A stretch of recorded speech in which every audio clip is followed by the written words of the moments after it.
Welcome to the Filmed Live Musicals podcast, a podcast about stage musicals that have been legally filmed and publicly distributed. The Filmed Live Musicals website contains information on nearly 200 musicals that have been captured live. Check it out at filmedlivemusicals.com. And now, on with the show. SuperYou is a new rock musical about the journey of a woman who reconnects with her dreams when her superheroine creations come to life. It was scheduled to open off-Broadway at the Darrell Roth Theatre in May 2020, but was forced to cancel its run due to the pandemic. The creative team gathered their super strengths and staged a concert of songs from the show on the back of pickup trucks at a drive-in in upstate New York. The concert was filmed and is now available to stream on demand on Broadway On Demand. I am thrilled to welcome to the podcast the book writer, composer, lyricist, arranger, and performer, Lourds Lane. Welcome, Lourds. Hi, so happy to be here. So thrilled that you could join us. When did you first fall in love with music? I started playing music when I was 3 years old. So I started at a really, really young age, but I don't know if I was in love with it. There was just a lot of turbulence in my house, and I turned to music. My mom, luckily, was astute enough to get us some sort of lessons when we were really young, and that's what changed the game for me, because knowing how to play the piano and violin was what would save me when there was a lot of fighting and screaming in the house. I would turn to my instruments. So it was my therapy, and at the same time, it wasn't necessarily a joyful thing. It was like I would turn to it to just get out of my head and escape. And I didn't really actually experience joy from playing music until this one time when I was 7 years old, and I jumped off the stage during a concert with my orchestra, and I started to play into the audience. And actually it came from making a mistake, and I had such perfectionist teachers that I knew that if I can't really fix this, so I decided to feature it, and I jumped off the stage. And in that moment, people were so excited to have me in the audience and playing in the audience. That was the moment when I started to feel joy, because I realized, oh, music is about connection. It's not about escape or running away, and that was when I started to feel, wow, this is what music is all about. It's about really embracing the audience. Unfortunately, after that incident, my conductor said I made a mockery of classical music. So I once again turned inward, and I started to just finish concertos instead of just playing the violin and the pieces as is. I would create my own endings, and I started to press a little harder with my bow to see what it sounds like, to distort it a little bit, and started to create my own style. I think that if my teacher had said, "You are awesome, that was great," I think I probably would have stayed a classical musician, and just kept going down that path. But because of that incident, I started to discover my own path of finding what gives me joy on my own with music and creating my own style. So that's a long-winded answer to say, it took me a while to figure out what in music actually filled up my soul. And the more I got connected to the audience, the more I felt the feeling of an audience around me experiencing what I experienced, and knowing that I was in service to them. That's what really gives me joy. Did you study music you went to Harvard, right? Yes. Yeah, and did you study music there? I was an English and American lit major. Oh, wow. So I did music you couldn't really do music as a minor, but I did take music classes. And I was just this quirky student who instead of extrapolating a poem, I would, you know, write a song and it would answer the question. And my teachers would say, I don't really know how to grade you, but I somehow would get A's because I was just this weird little misfit that would sort of march to the beat of my own drummer. And, because I was always like twisting the answers and finding my own ways uh, to just create my own world. I guess that became ingrained in me since a little girl. It's like I have to figure out a way to create my own world. That's powerful. And that's brave to do that at Harvard. Well, the thing is that at the time I really wanted to go into music, but I got into Harvard really early, and you just don't say no to Harvard, right? And I just felt like if I'm going to be in that school, I just wanted to still bring me to that school, and whatever made me tick to that school. Yeah, I feel like that resonates so much with what SuperYou is all about, which we will get to in a little bit, but I'm curious about your fascinating background that you were a rock and roller, you were a rock musician for a while. Can you tell us a little bit about that? Yeah. So I traveled many years with a rock band. I am a composer, as you know, and I play electric violin and I play mandolin and I play electric guitar. And every now and then there'll be a piano and I'll jump on a piano. But it was a really amazing experience to be on the road with family. I mean, my bandmates are my family, and I did it for many years, and it was a really tough existence. So as soon as I graduated from school, it was like I was on the road in a van, So I mean, I had so many student loans, and it took me years to pay back the student loans, but I did it, and figured out how to make a living as a musician, a touring musician, which is tricky. We were sleeping in the van a lot of times. We had to figure out ways to sustain ourselves and build a fan base. But one thing I did learn is how to create music that will make the audience pay attention right away. It was important to create songs like that because we only had so much time to make an impression if we're opening up for a national act, or if we're opening up for a famous rock band, or if we're opening up for a big band in that state. So it's like if we didn't make an impression right away, it's like people are already checked out. And it was important for us to make that impression because we needed to make a living doing this thing called music. And we needed to make sure there was a fan base when we got there and make sure that people remembered us. So I know how to write songs that will hook you in right away and make you feel something right away so that you're paying attention. And I'm really happy that I learned that skill set.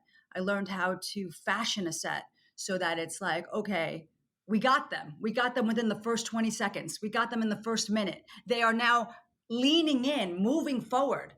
People are moving up from the bar. People are waving their hands in the air.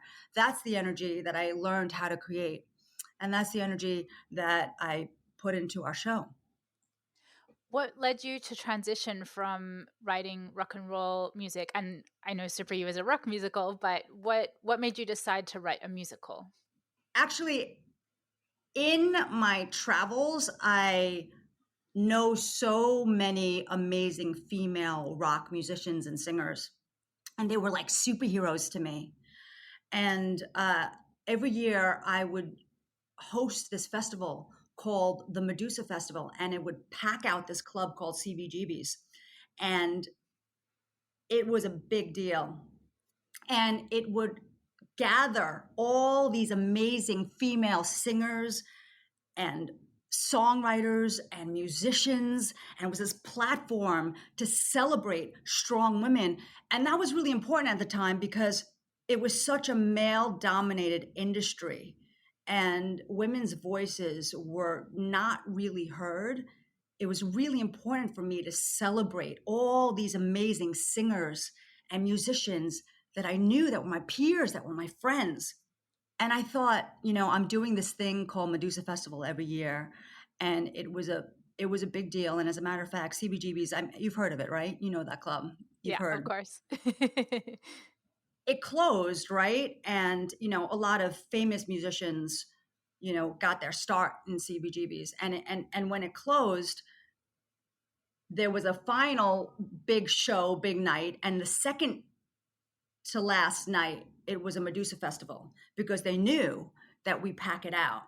They knew that it was going to be an amazing event. So, needless to say, I had a network of really strong women. And then when Medusa Festival ended, I really thought that I could get these singers and musicians and maybe create some sort of musical review and feature them as superheroes because they're amazing.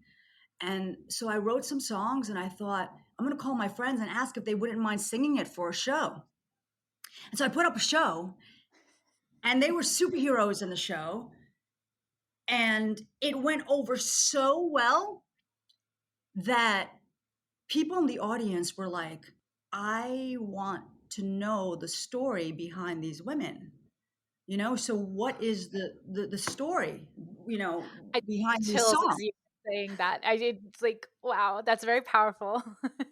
Yeah, and the thing is, at the time I was going through just heartbreak and depression, and I was going through my own swirls, my own feeling of lack of self-worth. And to write the story, I mean, I was an English major, so it's not like I can't write a story, but I just wasn't feeling in my power. And I remember that I was listening to music and there was a playlist that was on shuffle, and then there was this song that was on the playlist that started to enliven me and empower me. And I thought, gosh, I really wish I wrote that song. And then a few seconds later, I realized that I did write that Oh song, my you God. know? And it was such an amazing moment because that's when my own songs, my own art, my creations saved me. It was like a magical moment. And in that exact moment, that's when I had the idea of creating a story about a comic book artist who learns to love herself when her own superheroine creations come to life. Like she needs her own artwork to save her. And that became the basis of the story.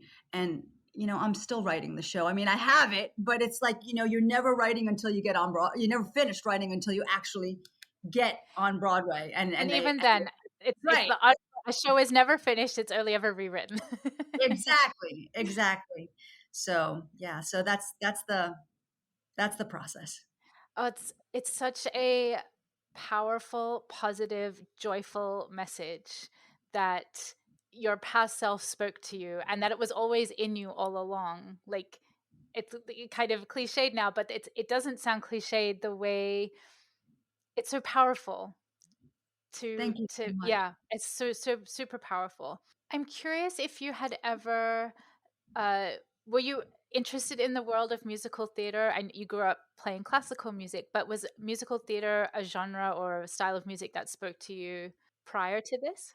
Uh, you know, I naturally wrote dramatic songs because I was inspired by artists like Queen, Mhm. and Freddie Mercury was naturally dramatic, and I naturally write anthemic songs, like big anthem, triumphant songs. That was just my natural way of writing.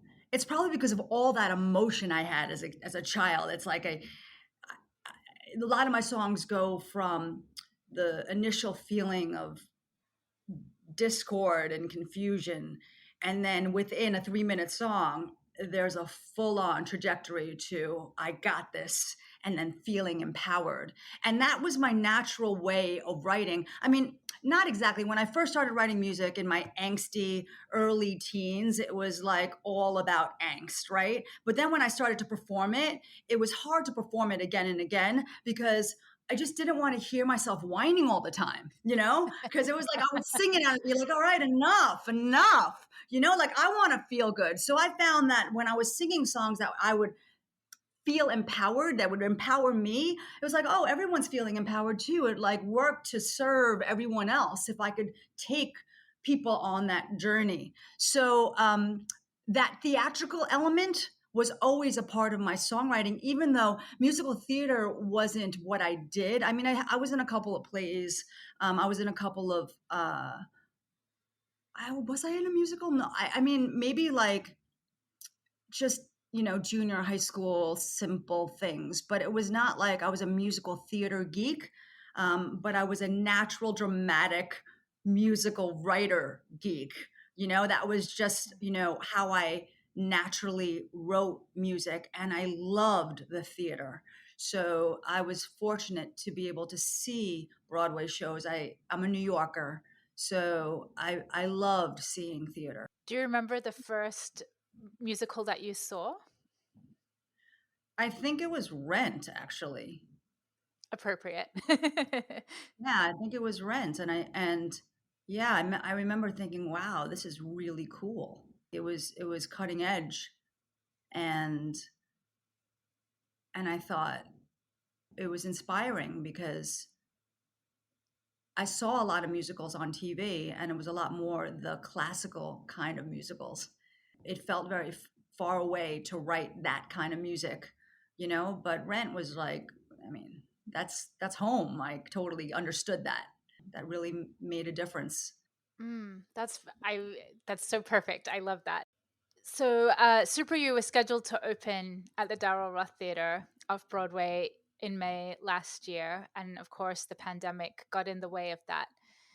And you and your team decided to pivot, and you said, "Hell no to this pandemic." What made you decide to go to a drive-in in upstate New York? It's funny because at the time there was this general malaise in the theater industry, and we were getting advised by so many people to just wait it out, do nothing. Don't go out in the world. Don't release any videos. Don't stop, wait. That was the advice we were getting. But our musical is about uplift. It's about resilience. It's about getting on the other side of grief and pain. And our team was really, really connected in thinking that this music actually needs to be out in the world. This story needs to be out in the world. And we need to figure out a way how to get it out there. So we did not heed the advice of waiting. And we thought we need to innovate. And there was only one drive-in that was open at the time. And we somehow got in touch with them. And they said, let's make this happen. And so we tricked out this drive-in. Now you can understand it's a little drive-in in upstate New York. And we Four brought Brothers Drive-In in Armenia. Four Brothers Drive-In in Armenia. And we tricked out that drive-in with our Broadway team and fancy sound, and made it sound legit and awesome. And in order to stay socially distanced, we got the cast on socially distant pickup trucks. Instead of thinking of what we can't do, our team is always thinking, what can we do? So instead of standing ovations, we had honking ovations, So it was the most remarkable experience. And it's the most unforgettable thing ever because at the time people were hungry for some sort of entertainment. And as I said, the music is about uplift. It's about digging in and finding your power. It's about resilience. And it resonated immediately with this crowd in upstate New York. And people came in capes that they created themselves. And it was a festive, superheroic affair. It was it was truly amazing. We were the first show out there to perform live. And I'm glad we took that leap because it was an emotional experience for the cast. It was an emotional experience for the creatives. You got to understand, we were in isolation. So we had one Zoom rehearsal, and the one rehearsal we had, it was in torrential rain. We had all the obstacles, and yet we are SuperYou. So it was magical. We found our inner strength, we found our power, and we pulled off these remarkable sold out shows. It was amazing. It was really an amazing experience. And you can see that in the stream, which is available on Broadway on demand. There's a great documentary kind of making of before the show, where you show footage of those rehearsals and you all standing on the back of the pickup trucks with umbrellas and ponchos and this pouring torrential rain. We knew that it might rain, and we were prepared to perform in the rain no matter what. So we had these huge golf umbrellas, and we were rehearsing in our one rehearsal how to navigate these umbrellas with the microphones and not get the equipment wet. And understand, I play electric violin. So to choreograph how to get the umbrella, pick up the violin, all of that needed to literally be choreographed. But see, that's what live theater is. Live theater is like a lot of things can happen. So the fact that we were all thinking on our toes and using our creative minds again, that's what made everyone really emotional, because we all missed that. We missed being in a room together, thinking on our toes and creating together. I mean, this is a very odd way of creating in the middle of a pandemic on pickup trucks in torrential rain, but but, but still we're creating. The So ultimate testament to the show must go on. absolutely. Come rain, come pandemic, we will put on a show. Absolutely. Yeah. I skipped this, and I do want to go back to it.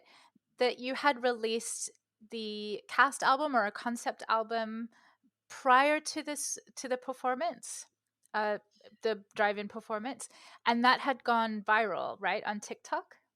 Yeah.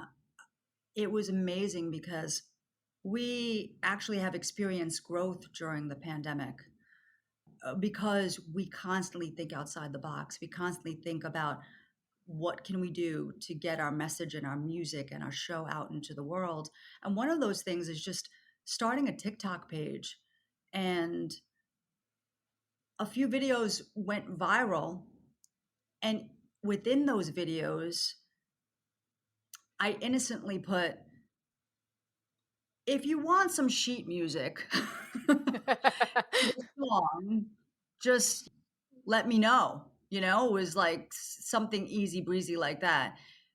Then there were like thousands upon thousands of comments of like, yes, please, yes, please, yes, please, I want it, I need it, that sort of thing. And then we needed social media team to help us because we didn't know how to navigate that demand. Do you know what I mean? It was originally like, okay, well, I'll just email you. You know what I mean? It was like, this, Don't underestimate the theater kids.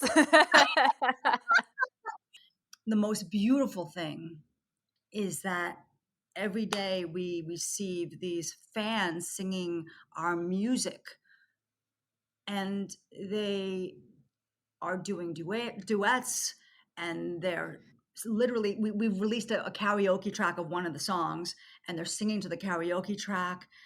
And it's like every time I see fans singing our music, I weep. I weep. What else can you ask for? It's huge that we're making this impact when theater is dark and they haven't seen our show. Yesterday, someone said, thank you so much. This musical has changed my life. The page is resonating, and we don't have like a million followers, but we do have engaged fans, and that's really the most important thing, is that these fans are paying attention, and they're loving what the show is about, and they're loving the content, and they can't wait for us to be on stage. So that's a huge win during a time when there's no theater. And it speaks to what you were talking about earlier, that where music is connection, that it's not just about releasing a cast recording and, you know, people listen to it in their living rooms. By putting it on social media and making it accessible to people, you have created that connection, and that people have reached out to you and it has resonated. There's a woman in the pre-show documentary who talks about having driven 10 hours in the middle of a pandemic to watch a show at a drive-in, and she had the I words know. from the show tattooed on her arm. Like I that, know. It's you beautiful. cannot get more powerful than that. It just speaks to the power of music and the power of your music, which again, it's just so positive and joyful, and has this really empowering, uplifting message that a lot of musical theater about women and sometimes by women is really dark and heavy, and it has its place, and I love a lot of that music, but it's so refreshing to have a show that says, hey, you're awesome, let's celebrate that. That's right. That's one thing you can expect, is that we'll take you on a journey, and believe me, you'll cry a few times in the show. You'll walk away feeling like I am awesome, and I have a life to live, and I'm going to follow my dreams. And that's our hopes, is that when you come to the theater, you're going to feel uplifted and transformed. And music and art and theater, especially theater, has that ability to Mm. transform people's lives. And that's what we're hoping for, is that you're going to get that connection and you're going to feel great about yourself. Had you streamed your work or put your work online prior to the pandemic? What was interesting is that when I was in a touring rock band, uh, we sold tens of thousands of copies of CDs, but it was on CDs, right? And and then I moved into theater, and then there was this point where you could just upload your songs yourself onto iTunes, and it's a very Bandcamp. simple process, right? As an indie artist, like I didn't go through those steps. I must have had like 2 or 3 songs that was was up on the platforms, and I just didn't pay much attention to them. But now, since the pandemic, I'm releasing music every 2 weeks. So I have all this back catalog of music and a lot of new songs. And so if you follow me, Lourds Lane, you'll hear new songs every around every 2 to 3 weeks, but twice a month there'll be a new song, because I got to catch up now. You know? I, I I was always like in theater, and there was always something to do as I'm building out the show. And the last thing I was thinking about is like, okay, I'm gonna upload my own songs right now, because I had to work on the show, you know, and now during the pandemic, it gave me the opportunity to, you know, get my own music out into the world. So yeah, so it's been an expansive time for myself as an artist as well. That's very exciting. I can't wait to check out more of your content. Um, Yay! so you filmed the concerts at the Drive-In. Was it always your intention to stream the show? I don't know if it was I don't know if it was a thought to stream it. We were really fortunate that so many people believe, right? They believe. And so they donated their time to be a part of this. Like when I asked a friend to film, like I had no idea that he was also going to bring in Jibs and his Emmy Award winning team. Do you know what I mean? Like I didn't know it was going to be like that. And he was a new friend, but he just believed. He was like, Mm. I don't know. I believe in you. I think this is something. I think this is going to be great. And he just he rounded up his team, and suddenly there were like jibs and steady cams and all this like film crew. And I mean, when it's filmed that beautifully, we got to do something with it, right? You know, but that was not the thought going in. It was like, okay, well, let's make this a thing. You know, we were just like, we just wanted to be together, just wanted to see each other. We just wanted to hug each other, which we didn't really do. We touched butts, though. You know what I mean? Forget elbows. You know, so That is so amazing. yeah, Wow. so we just yeah. Because the film is so extraordinary. Like you said, there's moving cameras. I mean, it looks is are the jibs kind of like cranes? Can you describe what a jib is? Yeah. So we're all on pickup trucks, and there are these like crane-like things that just sort of like it just has a camera at the end, and Like it with an just arm, like an yeah, arm with a camera on the yeah. end. Uh-huh. And then it's able to sort of like move like this camera is moving in front of everybody. You know Mm. what I mean? Because there's this crane attached to it, and it's pretty fancy. And this guy won Emmys for Super Bowl stuff. It ended up being so beautifully filmed that it has to be a movie somehow. And Mm. when we finished it, we had a few offers, and we went with Broadway On Demand for Women's History Month. So for anyone who wants to see it, it's now is the time to see it. Get thee to Broadway on demand. Exactly, exactly. We're excited over the movie. If you haven't seen the movie, you should really check it out because it's emotional, and it was a moment in time, you It's know? incredibly uplifting, and knowing that it was created very early in the pandemic, really. And Mhm. it was, like you said, it was the first live performance in New York after the pandemic happened. For, And for for a theatrical show, yeah. like there were stars like Keith Urban had done something, but with the backing that Keith Urban has, it's a lot easier to put things together. When you're a scrappy little musical, you put things together because people have faith, because people believe in the mission, because we believe in each other, because we love each other, we miss each other, we want to see each other, we want to give to the world, and that's the energy of our team. And when that's the collective energy of our team, then we can make magic happen on a shoestring. And I want to add that most of your team are women. Yes. So we're a women-led team, and it's a beautiful thing. A lot of collaboration, a lot of beautiful communication, and shout out to our director Joanne Hunter, and to our music supervisor Wendy Bobby-Cavett, and our music director Julianne Merrill. It's amazing the strength of women, and we truly are a team of women lifting each other up.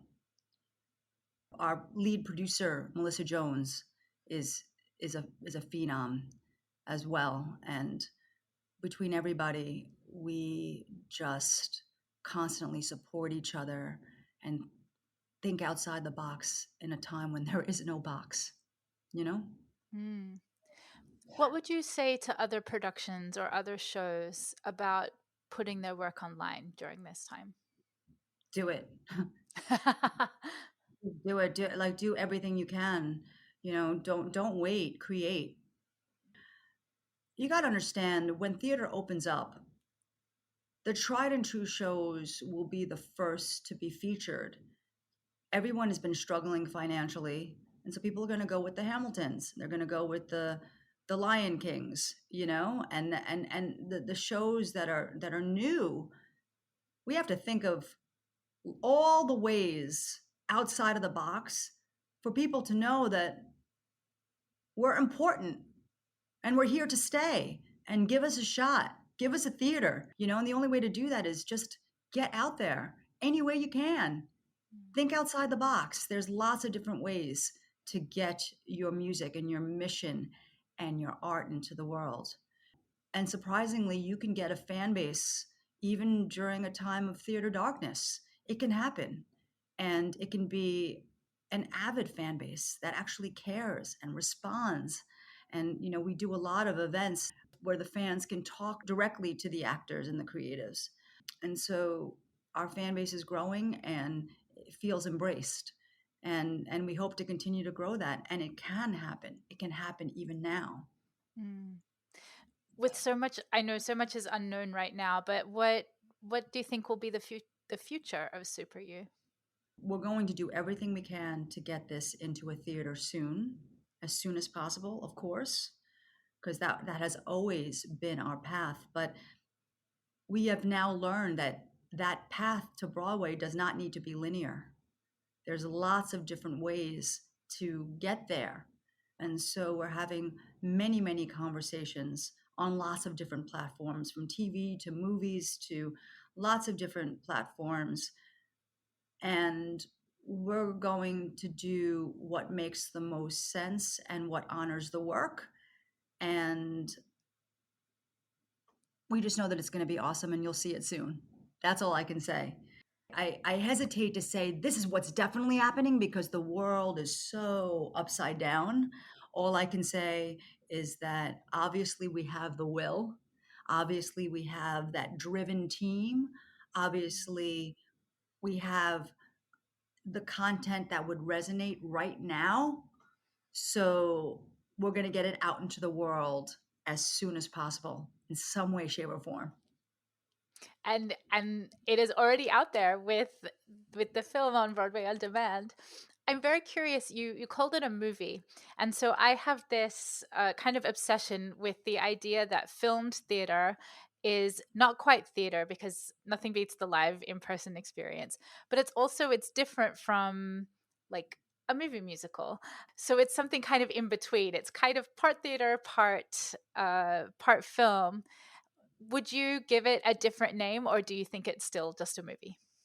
Our current movie on Broadway on Demand is more like a documentary of the experience of playing live in a crazy time of our history.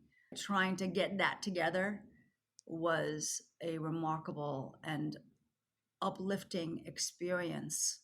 So it's more like a documentary of this concert performance and the behind the scenes of what it took to put it together. So I would most call it a documentary. There's a another filmed live musical. It's a show that was made a few years ago in London about the Bronte family, and it's a rock musical. And they call it, because it's kind of like part documentary about the family. They call it a rockumentary. So that's what SuperYou. It's a rockumentary. Oh my gosh, I'm going to go with that then. Please do, because All right. you can't That's leave what that I'm going with that. That's a good one. you can't leave that show without feeling like you've been to a rock concert.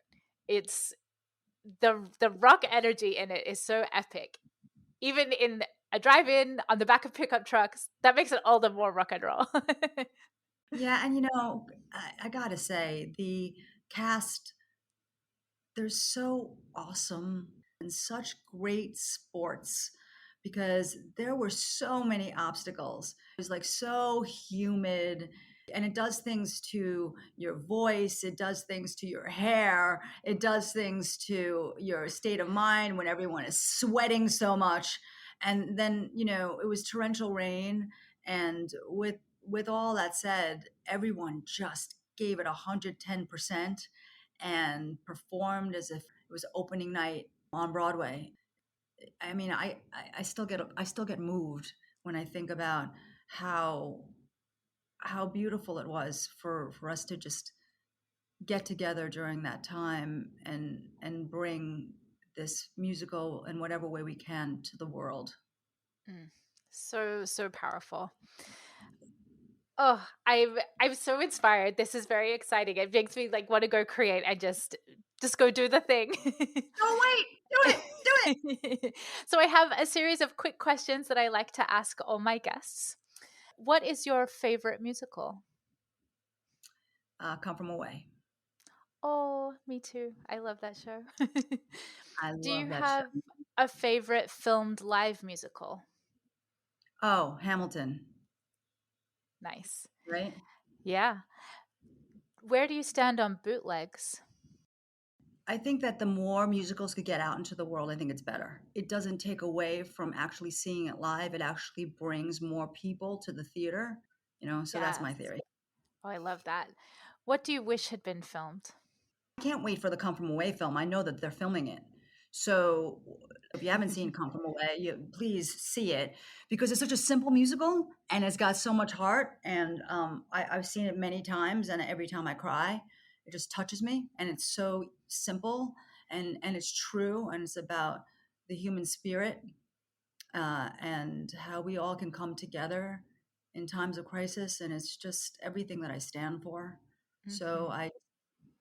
I love it with all my heart. So that.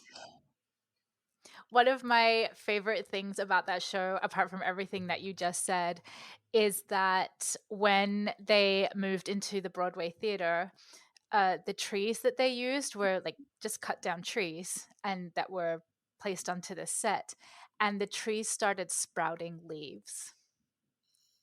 And that to me was like the best metaphor for that show. Yeah, I'm with you on that. I was so ecstatic when they announced it was going to be filmed. My only sadness is that it's not going to have a live audience. I wish they could have a live audience in that theater when they film it because Yeah, of I that know. energy. The energy, right? And actually, our music supervisor is the music director of Come From Away, Wendy Babakavit. So she's in the film. So you have to look out for her. She's brilliant and amazing. So they jump out at the end, and they jump out in another particular scene. When the music, you know the scene. So I'm not Yeah. going to give it away. Everyone, just see it. Just see Amen it. to that. Finally, what would you like to see filmed in the future? Well, the answer is SuperYou. Yes. If there were a SuperYou film, that would be pretty amazing. So we're looking into all of that. Oh, yes. I That gets me so excited. Bring it on. Yes. Where can we find you online? You can go to SuperYou Musical, SuperYou musical.com, or at SuperYou Musical is our handle on TikTok and Insta and Twitter. So follow us there. We also have a Facebook. And if you want to hear my music, I'm releasing music every 2 weeks. It's at Lourds Lane. So it's at Lourds, no E, Lane, at Lourds Lane. And check it out on Spotify and Insta. And every couple weeks, there's going to be a new song, and they're all different, and they're all dramatic. And stay in touch for sure. And make sure to visit BroadwayOnDemand.com to check out the brilliant film Rockumentary of SuperYou performed live at a drive-in upstate New York. Lourds, thank you so much for your time today. It has been glorious to talk with you. Oh my gosh, Luisa. Wonderful, wonderful to speak with you. Thank you so much. Filmed Live Musicals is a labor of love, and we'd like to thank everyone who makes it possible. Thank you to our patrons, Josh Brandon, Mercedes Esteban, Rachel Esteban, James T. Lane, David Negrin, Jesse Rabinowitz and Brenda Goodman, Al Monaco, David and Catherine Rabinowitz, and Beck Twist for your support. If you'd like to support Filmed Live Musicals, please like and review on your podcast app. Find us on Twitter at Musicals on Screen and on Facebook at Filmed Live Musicals. If you'd like to support the site financially, you can find us at patreon.com/musicals on screen. No matter what level you're able to pledge, you receive early access to written content and early access to this very podcast. Visit www.filmedlivemusicals.com to learn more. Thanks for listening.